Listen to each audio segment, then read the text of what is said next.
Hey guys, good morning, good afternoon, good evening. This is Ankush here from Alif Consulting. Welcome back in our Azure Virtual Desktop video series. So in this video, we're going to talk about or we're going to understand how we create a session host server and what are the options or what are the informations or what I can say what kind of inputs are required to create the session host, right? For that, let's move to the Azure portal directly. So for the on the Azure, you do have an option called Azure Virtual Desktop in which you create your session pools, and then inside the pool you create your session host servers to host or provide the session to the end user. For that, you do have two options. You can search for Azure Virtual Desktop from the search bar, which is this option, and then here you can go to the host pool, and from here you can create the host pool, right? This host pool in the AVD is the just a logical segregations, and in that you're going to add a multiple sessions or multiple in virtual machines inside a host pool. Or what you can do, let's say if you have a different applications which required a different VM sizing or the VM series to run the application. Let's say you have a graphic application which required a graphic based compute size or the graphic based VM series to run that application. You can create a one more host pool with that specific for that specific application, and then you can assign the application group to that host, and then you can give the access to the user on the application group to access the graphic applications, right? So this is how the host pool work. To create a host pool, what exactly you need? First of all, you need a virtual desktop. Sorry, a virtual network. The virtual network should have a subnet, and in that subnet, you should have enough IPs based on the count you're creating for the session host VM, right? So in my case, I already have a one subnet with /24 for AVD dedicated for the AVD. So let's quickly jump to the AVD virtual desktop console and create the session host pool. For that, we do have an option like we can go on the overview page and we can click on a host pool, and from here we can create, or we do have another option under the manage. We can go inside that option which is a host pools, and in that we can go ahead and create the host pool, right? For let's create the pool. For that, click on create, and here define the resource group where you want to deploy the session host servers or the host pool. For that, I'm using the AVD resource group. Define the name of the host pool. So this is not the VM name actually. This is just a name to see inside the AVD console. The host name pool inside the AVD console. So the VM name will going to have after putting this information. So here we just need to define the pool name in which we are going to have our VM. So let's create this Alif demo VM AVD pool 0 2, because I already have a one pool created, and then select the location, right? So this location is not belongs to the VM or the server which you are creating inside the session host pool. So you can select any location. There is a no interconnect in between the location which you're creating for the session host pool, right? So in my case, I'm already only picking up the East US location. So it's just going to store the metadata information about the Azure Virtual Desktop only, but rest of the components like the VMs, storage, all of them will be got storage where you have created your virtual machine, right? And do you want to validate the environment, or you don't want to do that? That's something you can do that as well. Since it's a POC, I'm just selecting as a no, but in production you should use the yes, so that it can basically test the session host pool servers inside this pool before allowing them a user session on that on to them. Now, what kind of pool is going to be? Either it's a personal or either it's a pooled. I'm selecting the pooled one. If you select the personal one, you will not going to get uh, uh, you're going to get the assignment type, either it's the direct or it's the automatic. That's something you can do. So in my case, since it's not a personal one, I'm selecting a pool. So in pool, you're going to get a multiple options of like a load balancing and the maximum session limit. Now what is the difference in between both? So in the load balancing algorithm, we have a two option in the AVD. Either we can use a breadth first or either we can use a depth first. Now in this case, what's going to be happen? Let's take an example. You have a 10 session host, right? So if you select the depth first, what is going to be happen? It's going to fill all the session to the first server till that first server is fully utilized. It's going to redirect the session to the second server, and then if second server is fully utilized, and then it's going to be moved to the third server, and so on. This is how the depth first work. But in the case of breadth first, it's going to be distribute this session across all the server inside a session pool. So it's better to have the breadth first, but again it's depend what is your business standard or the business requirement is. Accordingly you can select your load balancing algorithms, and then you can define what is the maximum number of session is going to be per host. Let's say if I selected a 10, only the 10 maximum number of session will be allowed for the one session host, which is also allow you to give you the better user experience, so that isn't so that the session limit should not be going to be increased for that specific one server and doesn't hamper the end user experience, right? In next, I do have an option to add the virtual machine. I can do it right now or I can do it later on as well. So let's go ahead and add the virtual machine as well, because that's also important, because without having a virtual machine there is no sense of having the pool. So let's go ahead and create the virtual machine. Select the resource group in which you want to create the pool server. Define the prefix.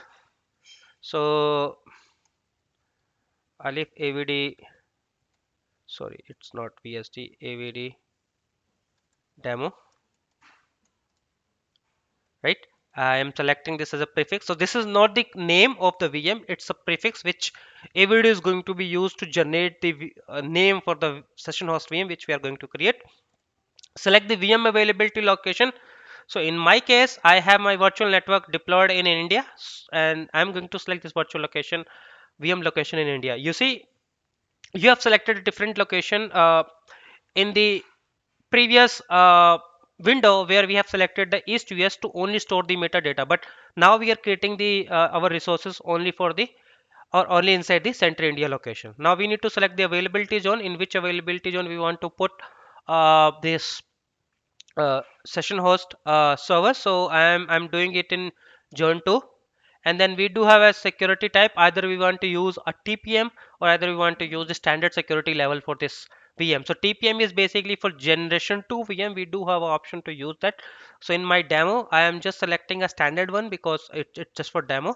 And then you do have option, either you want to use it from your gallery, or either you want to use from your blob storage. If you are having any golden image, you can use that as well here, right? And then you do have a plenty of options to select the image. Either you can use your Windows 10, you can use the server 2019, or either you can use the Windows 11 as well. So I am using the Windows 11 multiple session with M365 apps, right? In this case, what is going to be happen, all the M365 apps will be pre-installed on the VM, and then we can use those apps to host as a app virtualization or app virtualization for the Azure Virtual Desktop solution, right? So I'm selecting this one, and then you can select your size. What is the VM virtual machine size is going to be for this AVD host pool. We do have a plenty of other options. We can select that according to our requirement and according of the user session which is going to be there, or according to the peak concurrency and off peak concurrency, right? So let it be the default configuration. Then you can define number of the VMs is going to be created inside this pool. So I'm selecting only one, but you can have 10 VMs, or if you can have a 20 VMs, or you can have a 50 VMs created with this pool. And in this case, it's going to create a 50 VMs with the configuration which we have defined. Then you do have options and the maximum limit, sorry, the maximum limit is only the 500 VM you can add inside a one host pool, right? And the next option is going to be the what kind of OS disk is going to be. So you can do have a standard or you do have a premium disk options for the VM which you can select, and then you do have a boot diagnostic enabled for this VM. Either you want to use a Microsoft managed storage account or either you want to use your custom storage account.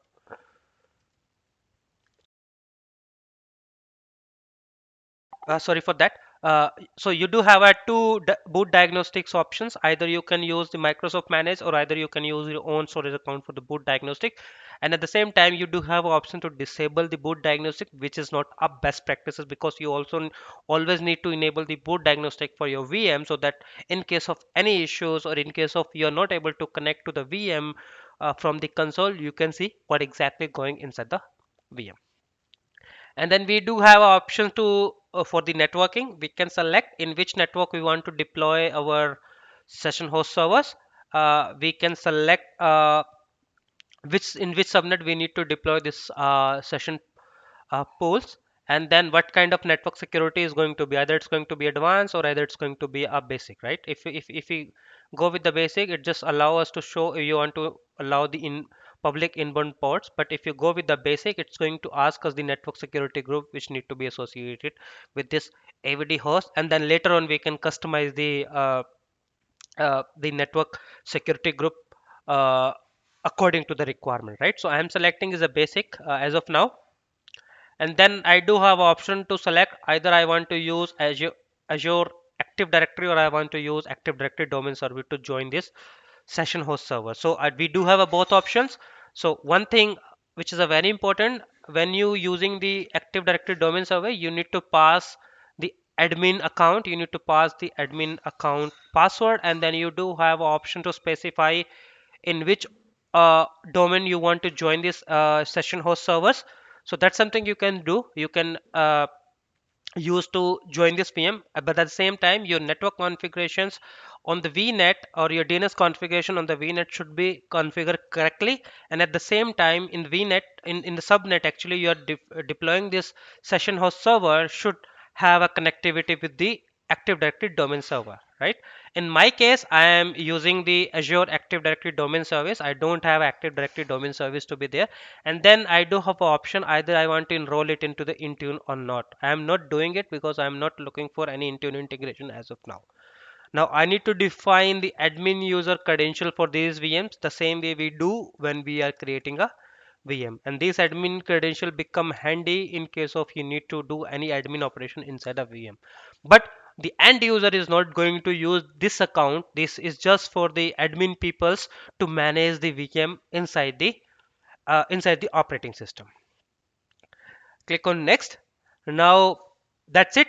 The workspace we can directly integrate from here or we can do it on later on as well. So I'm doing it, I will be going to do it later on because I'm going to cover about how workspace work and how it's interact with the session host server. So I'm not adding any workspace as of now. Click on advanced. In advanced, you do have an option to enable the boot diagnostic for every solution where you want to do it. Either you want to send it to the log analytic workspace or either you want to send it to the storage account or either you want to send it to the event hub that you can do. So we don't need as of now. So let it be disabled and click on next, and then here you can define the tags and then click on next. It's going to validate the configuration which we have defined here inside the while creating the AVD. All the is going to validate all the information, and then from here once the validation is passed you can click on create. As soon as you click on create, it will be going to submit that deployment, and then it's going to take a 10-15 minutes to deploy the session host pools which you have deployed, right? It's going to take almost 15 minutes to complete this deployment. Now, since I already have a session host pool deployed, let's go ahead and see what happened and how it looks like after deploying, after the completion of the deployment, right? So once the deployment is get completed, you would be able to see few informations like what is the host pool type look like, what is the location of this host pool metadata information, what is the size of the VMs inside this pool, what is the OS disk, and then you can see how many virtual machines are there, right? How many are unavailable? Because why they are unavailable? Because both of them has been currently in the stop deallocated mode. If you go on this one, you will see it's in currently stopped deallocated mode, right? VM can't be reachable. The result is VM can be deallocated or hibernated, right? So this is how from here you can see your VM status, and this is how your session pool looks like. From here you can add more as well in case of you want to add, and then you will be going to see how many total sessions are there, how many active sessions are there, how many disconnected sessions are there, and then at the same time you will be see your application group, and then you will be able to see what is the application looks inside the host pool. So this is the application group I have created myself. That's the reason it's showing you here. But by default, when you create a session host pool, that pool doesn't create any kind of application group inside it, right? So if you see, this is the one I have created, and this is the one it's automatically generated by the another deployment which have deployed it. So yep, my bad.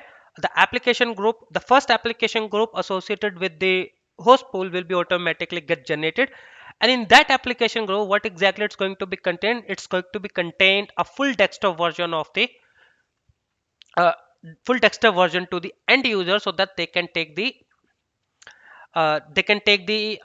full desktop or full RDP session to the host pool servers or host pools in host all the servers inside the host pool, and then the session will be get shared across all the servers inside the session pool, right? All right, so this is how your session host pool looks like once the deployment is get completed, right? Well, in this video we learned how we create a session host pool, or host pool specifically if I say, and how it looks like after the deployment is completed. I hope you like this video. If you like, please click on like and subscribe for more AVD videos, and feel free to reach us in case of any help, right? Thank you.